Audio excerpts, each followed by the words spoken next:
안녕하세요. 이번 강의에서는 하자 심사 제도 및 과태료 규정 등을 말씀드리겠습니다. 목차부터 함께 보겠습니다.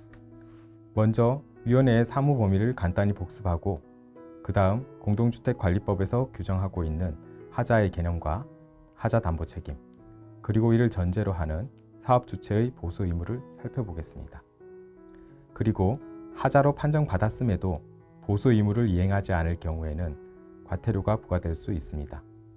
그 근거 규정 및 하자 판정의 법률상 효과와 국토교통부 고시인 하자 판정 기준에 대한 법원의 해석까지 함께 보겠습니다. 위원회의 사무 범위입니다. 먼저 위원회에서 다룰 수 있는 건축물은 공동주택의 하나입니다. 공동주택이란 하나의 건축물 안에서 각 세대가 독립된 주거생활이 가능한 구조로 된 주택을 말합니다. 즉 단독주택, 상가, 생활형 숙박시설, 아파트형 공장 등은 대상에서 제외됩니다. 통상 우리가 말하는 아파트를 분양받은 분이라면 하자에 관한 다툼 해소를 위하여 위원회의 제도를 활용하실 수 있을 것입니다. 공동주택관리법 제39조에 따라 위원회에서는 세 가지 제도를 운영하고 있습니다. 첫째, 하자 여부 판정. 둘째, 분쟁의 조정. 셋째, 분쟁 재정입니다. 각 제도에 관하여는 앞서 소개드린 바가 있습니다. 참고로 하자 심사 이후에 위원회 내부의 불복 절차로서 재심의 제도를 운영하고 있습니다. 그리고 오피스텔은 별도의 기구인 각 지방자치단체의 집합건물 분쟁조정위원회를 이용하실 수 있습니다. 이때 위원회는 감정 형태로 전문적 판단을 집합건물 분쟁조정위원회에 제공하는 경우가 있습니다만 이는 과태료와는 무관한 다른 법령에서 규정한 사무에 그치는 사안입니다. 다음으로 법령상 하자 개념을 살펴보겠습니다. 공동주택관리법 제36조 사항을 보겠습니다. 공동주택관리법에서는 공사상 잘못으로 인한 균열, 침하, 파손, 들뜸, 누수 등이 발생하여 건축물 또는 시설물의 안전상, 기능상 또는 미관상 지장을 초래할 정도의 결함을 하자라고 정의합니다. 그런데 이 정의는 꽤 좁게 규정되어 있습니다. 예를 들어 단순한 생활상 불편이나 감내할 수 있는 정도의 흠은 하자로 보기 어렵고 또 공사상 잘못이 입증되지 않을 경우에는 시공사의 책임이 아닐 수도 있습니다. 그래서 이 개념을 보완하기 위해 국토교통부의 고시가 존재하고 있습니다.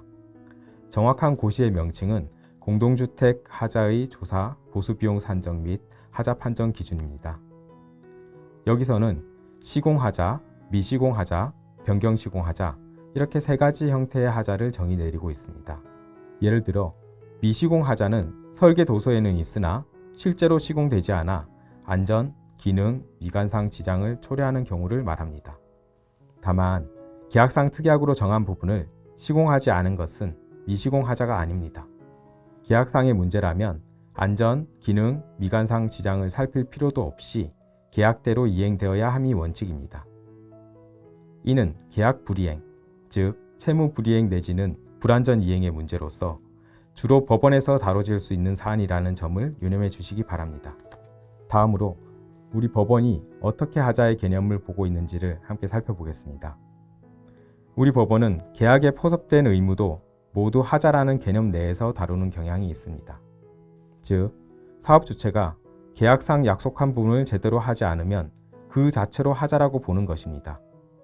대법원 판결의 발췌 부분을 보시면 당사자 사이의 계약 내용이라든지 특약에 의하여 보유하여야 할 수준 등도 하자의 기준으로 삼고 있음을 엿볼 수 있습니다.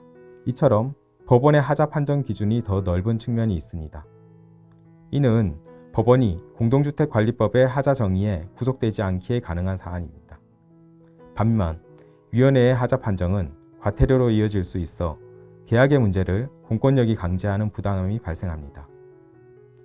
그러다 보니 위원회의 하자 심사 제도는 불가피하게 소극적으로 운영되는 경우도 있습니다. 다음으로 공동주택관리법상 하자와 하자 담보 책임을 살펴보겠습니다. 공동주택관리법 제36조, 제37조에서는 하자 담보 책임을 일종의 법정 책임으로 봅니다. 이는 유상계약에서의 등가성을 보장하기 위한 제도로서 시공사의 과실 유무와 무관하게 책임을 지도록 하고 있습니다. 즉, 하자가 있으면 시공사는 이를 보수하거나 보수에 드는 비용을 반드시 부담해야 합니다. 공동주택관리법 제36조를 다시 보겠습니다. 여기에서는 사업주체의 범주를 볼 수 있습니다.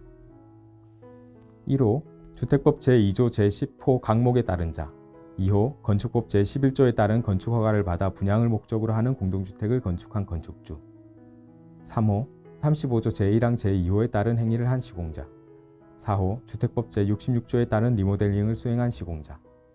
이처럼 분양을 매매의 특별한 형태로 보아 소비자를 보호하고자 하는 취지가 담겨 있습니다. 공동주택을 공급한 주체라면 단순한 매도인이 아니라 강화된 담보 책임을 지도록 규정한 제도입니다. 후분양 공급이 많은 우리나라 아파트 시장에 적합한 제도로 판단됩니다. 다음으로 하자 보수 의무 및 과태료 규정을 검토해 보겠습니다.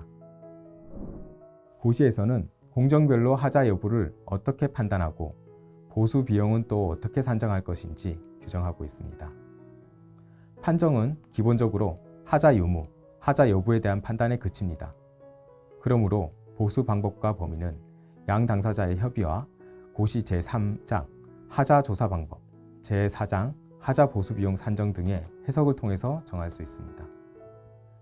도저히 협의가 안 된다면 하자 판정 이후에라도 분쟁 조정 또는 분쟁 재정을 신청할 수 있음은 앞서 말씀드렸습니다.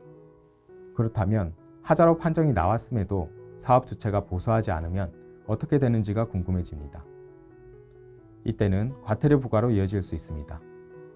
먼저 공동주택관리법의 규정들을 먼저 살펴보겠습니다. 공동주택관리법 제43조는 보수 의무를, 제102조는 보수 불이행 시 1천만 원 이하의 과태료를 각각 규정하고 있습니다. 이때 과태료를 부과하는 주체는 위원회가 아닙니다. 과태료의 부과 주체는 관할 지방자치단체의 장입니다. 위원회에는 과태료 부과 권한이 없고 과태료가 부과될지에 관한 안내도 섣불리 해드리기가 곤란합니다. 따라서 하자 판정서 발부 이후 사업 주체가 보수하지 않을 경우에는 관할 인허가청에 연락하시면 되겠습니다. 참고로 인허가청이 과태료 부과 또는 액수를 산정할 때에는 질서위반 행위규제법 제14조에 따를 것입니다. 과태료 부과권자에게는 폭넓은 재량의 영역이 있습니다. 하자 판정 이후에 보수를 하지 못할 정당한 사유가 있는지를 살펴서 과태료가 부과될 것입니다. 판정 이후에라도 분쟁 조정, 분쟁 재정 사건이 계속 중인 사정이 있을 수 있습니다. 이 부분이 정당한 사유에 해당될 것으로 다뤄질 수 있어 유념하시면 좋겠습니다. 다음으로 하자 판정과 법원의 판단을 살펴보겠습니다. 하자 판정 자체를 다툴 수 있느냐는 질문을 종종 받곤 합니다. 법원에 따르면 하자 판정은 행정처분성이 인정되므로 부당하다고 판단되면 위원회를 상대로 취소소송이 가능합니다. 다만 민사법원에 당사자 간 분쟁으로 해소하는 것이 합리적일 것입니다. 민사법원은 위원회의 하자 판정에 구속되지 않으며 독자적으로 판단할 수 있기 때문입니다. 끝으로 고시에 대한 법원의 시각입니다.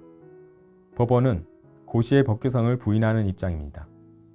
하지만 실무에서는 이 고시가 시장에서 통용되는 기준으로서 상당한 역할을 하고 있습니다. 따라서 사업 주체든 입주자든 고시를 숙지하실 필요가 있으며 위원회의 제도에 참여하여 판정을 받은 경우라면 이러한 고시가 주요한 기준으로 결과가 도출되었음을 기억해 주시기 바랍니다. 오늘 말씀드린 내용을 요약하고 마무리하겠습니다. 하자 심사 제도는 공동주택에 한정됩니다. 그리고 하자는 공동주택관리법의 개념과 법원의 판단에 다소 차이가 있다는 점도 안내드렸습니다. 보수 의무를 불이행 시 인허가청으로부터 과태료가 부과될 수 있다는 점, 하자 판정은 법적으로 다툴 수 있으며 하자 판정 고시는 실질적으로 기능하고 있는 현실도 말씀드렸습니다. 경청해 주셔서 감사합니다.